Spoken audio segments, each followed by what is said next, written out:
Datuk Aziz kata DAP mengatas 2 kali. Cuba dia nyatakan berapa kursi yang ahli parlimen yang bertanding di Malaysia DAP. Itu saja soalan. Terima kasih. Wallahu alam. Okey, terima kasih. Dan soalan terakhir daripada sebelah sini. Bismillahirrahmanirrahim. Nama Muhammad Zaim bin Abdul Aziz, pelajar perubatan daripada Mesir. Soalan saya, pertama saya tuju kepada Prof. Abu Hassan. Soalnya, sejauh mana pandangan dia segi akademik keadaan Melayu Pulau Pinang? Yang selama ini kata bila lingua N, Cina lingua N merentah, Melayu Pulau Pinang terancam. Kos sukun Jawa. Ini saya nak tanya dari segi akademik, sejauh mana? Adakah DAP atau gerakan paling mudarat terhadap orang Melayu di Pulau Pinang? Yang kedua, saya nak tanya kepada Perkasa. Setuju atau tidak Perkasa kalau kerajaan pusat serahkan wang royalti kepada kerajaan negeri untuk uruskan kepada Kelantan? Setuju atau tidak? Kelantan? Boleh? Yang ketiga, saya tanya kepada UMNO, Datuk Abdul Aziz. Seperti kita maklum bahawa loteri kebajikan haram. Setuju atau tidak UMNO bawa kepada isu ini kepada UMNO atas supaya dibincangkan bahawa hapuskan loteri kebajikan ini? Boleh tak?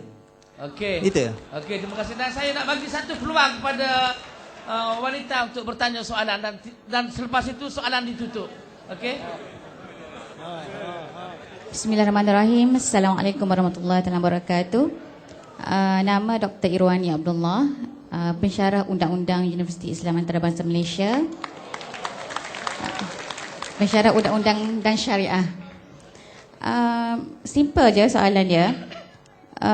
Kita tahu bahawa perlembagaan negara ini boleh ditukar, boleh diubah.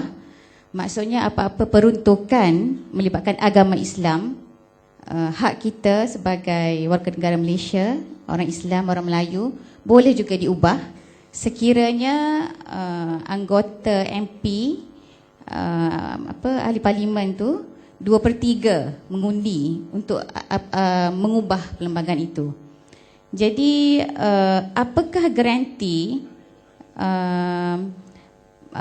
sama ada kerajaan yang ada sekarang ataupun bakal kerajaan,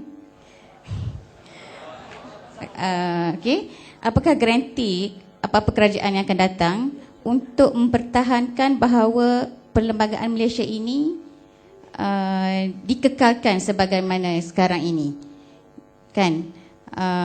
Sebab kita nak tahu itu garantinya. Wallahualam. Okey, terima kasih.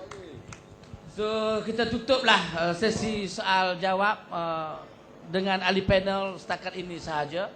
Dan sekarang ini dengan masa yang berbaki, saya hendak beri peluang kepada setiap ahli panel menjawab soalan yang ditanya.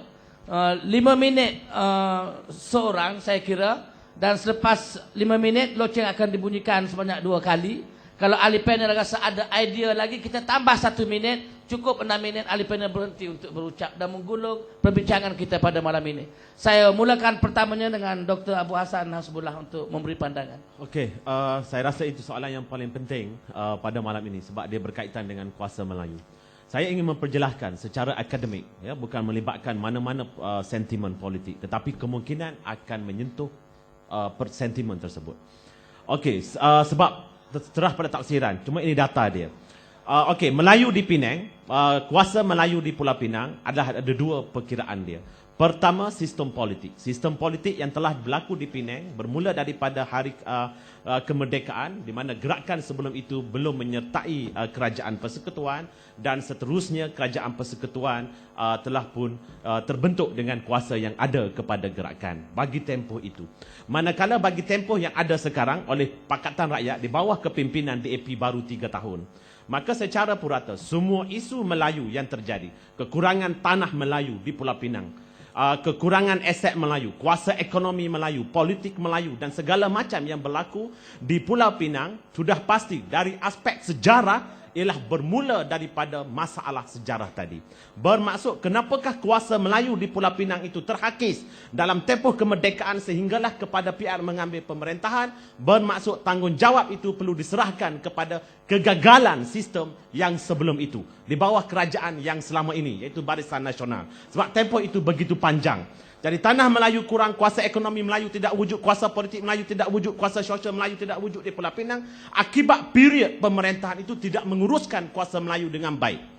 Dan yang keduanya, dalam tempoh 3 tahun DAP punya pentadbiran, maka kita lihat pula penilaian di mana ada pemulihan. Bermaksud mereka sedang memulihkan. Bermaksud tanggungjawab DAP sekarang ialah untuk melakukan pemulihan. Seandainya DAP tidak melakukan pemulihan, PIAP tidak melakukan pemulihan, mengembalikan kuasa Melayu di Pulau Pinang sebagaimana sebelum period kemerdekaan itu, maka kedua-duanya gagal. Maka sebab itulah saya mengatakan, saya ingin memberi tempoh kepada 2 tahun lagi. Sama ada keputusan Pakatan Rakyat di Pulau Pinang dapat mengembalikan aset Melayu di Pulau Pinang, maka kita anggap berjaya.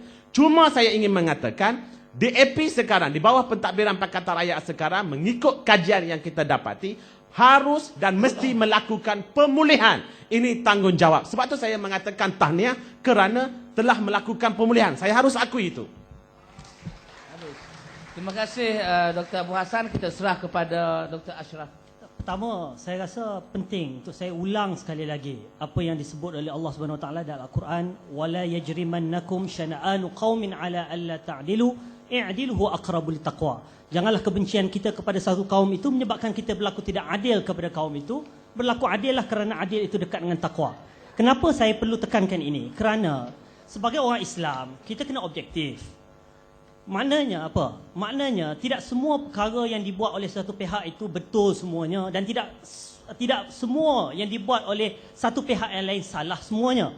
Sebab itulah Imam Syafi'i meletakkan tanda aras yang cukup baik dalam konteks adabul ikhtilaf fil Islam.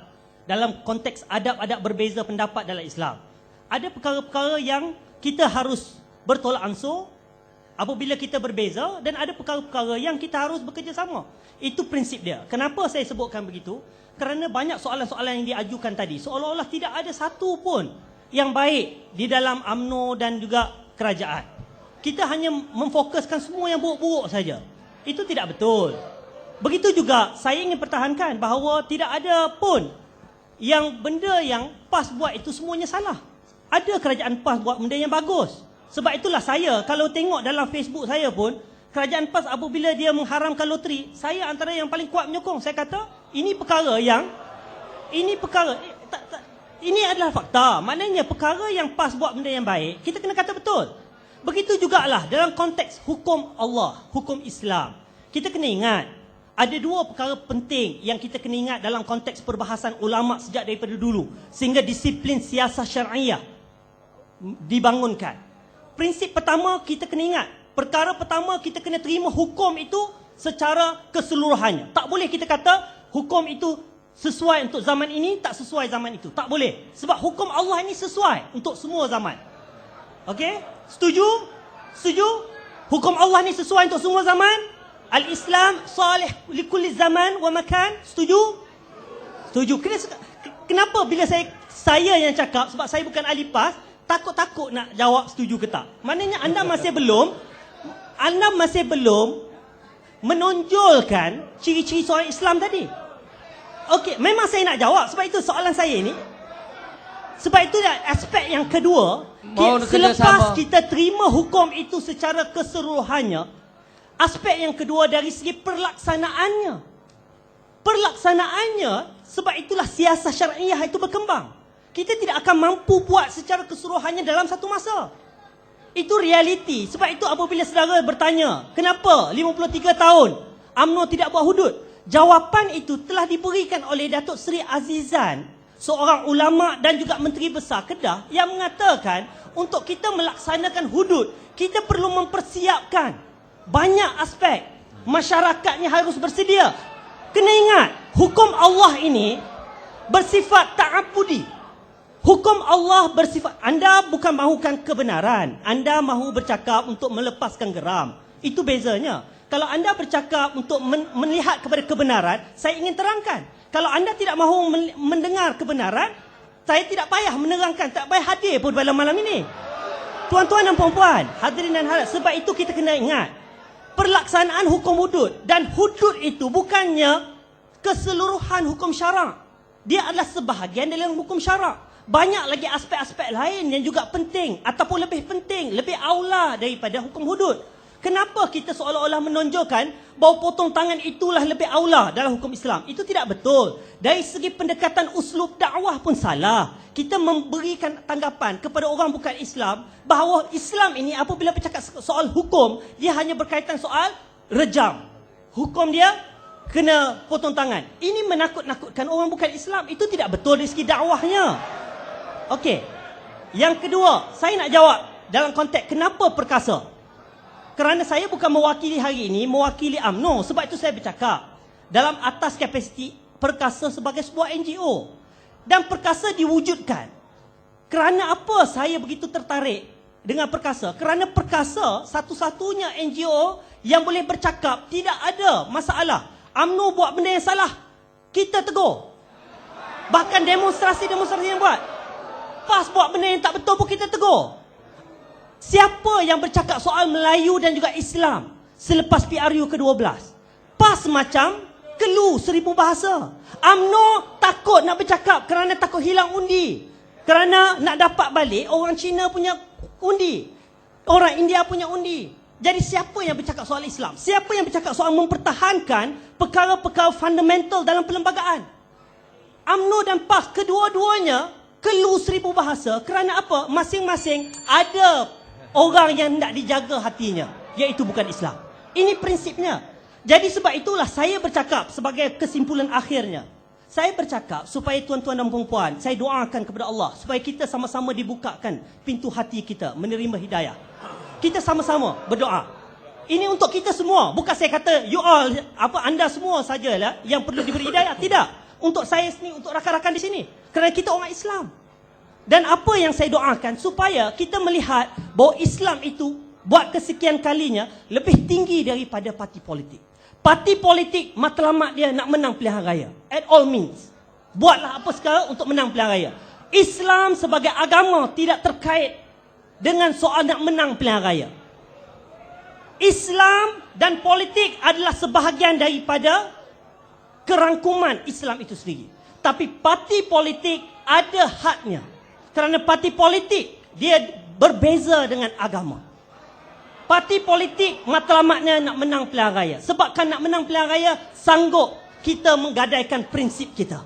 Tetapi apabila kita bercakap soal agama, Islam itu lebih tinggi daripada parti. Sebab itu tuan-tuan dan puan-puan, kita harus berpada-padalah dalam berpolitik.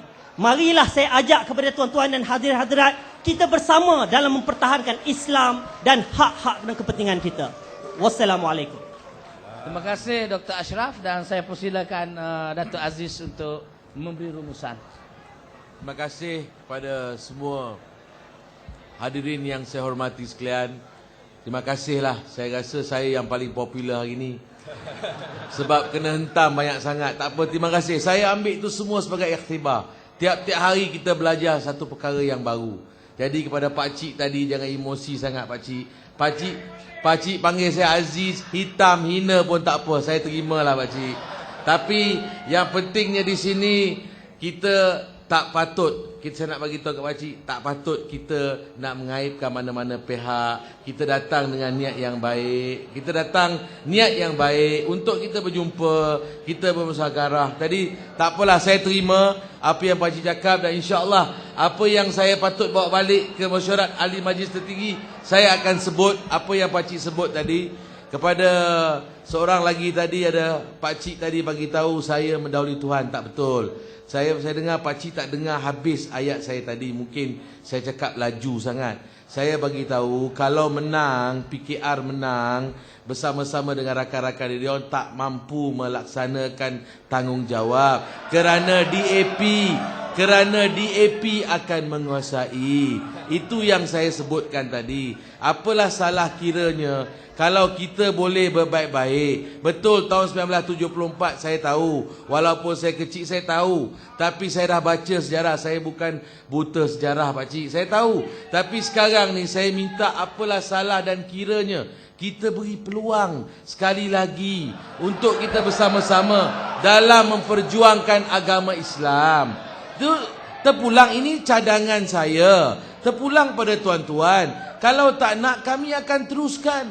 dengan usaha gagasan satu Malaysia. Rakyat didahulukan. Bukan kita nak ketepikan orang Melayu. Orang Melayu yang tetap kita bela. Tapi dalam gagasan satu Malaysia, dalam